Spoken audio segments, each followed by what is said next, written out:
وزیراعظم شہباز شریف نے کہا ہے کہ پوری قوم پشاور دھماکے کے بعد اشکبار ہے۔ قوم سوال کر رہی ہے کہ دہشت گردی کے خاتمے کے بعد یہ واقعہ کیسے رونما ہوا۔ 2010 سے اب تک خیبر پختونخوا حکومت کو 417 ارب روپے دیے جا چکے ہیں۔ آپ کو بتائیں کہ دہشت گردی کے واقعے کے بعد ہر بار تانا ملتا ہے کہ وفاق ساتھ نہیں دے رہا، دہشت گردی کے خاتمے تک آرام سے نہیں بیٹھیں گے۔ پوری قوم اس وقت اشکبار ہے اور یہ بھی سوال کرتی ہے کہ دہشت گردی کے چند سال پہلے مکمل خاتمے کے بعد یہ واقعہ کس طرح رونما ہوا۔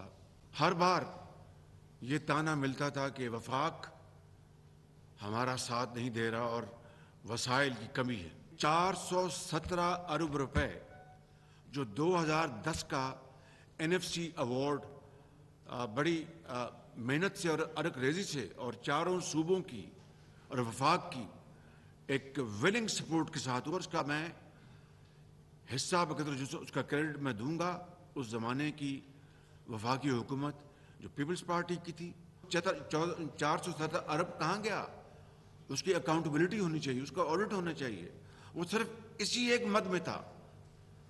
میں سمجھتا ہوں کہ اگر یہ پیسہ اس مد میں اس کا آدھا حصہ بھی 1/4 بھی خرچ ہوا ہوتا تو یقین کریں کہ آج اس صوبے کے عوام اپنا رات کو میٹھی نیند سوتے، کہ ان کو پتہ ہوتا کہ وہ تمام لوازمات، وہ تمام بیسک اسینشلز موجود ہیں ان کی حفاظت کے لیے۔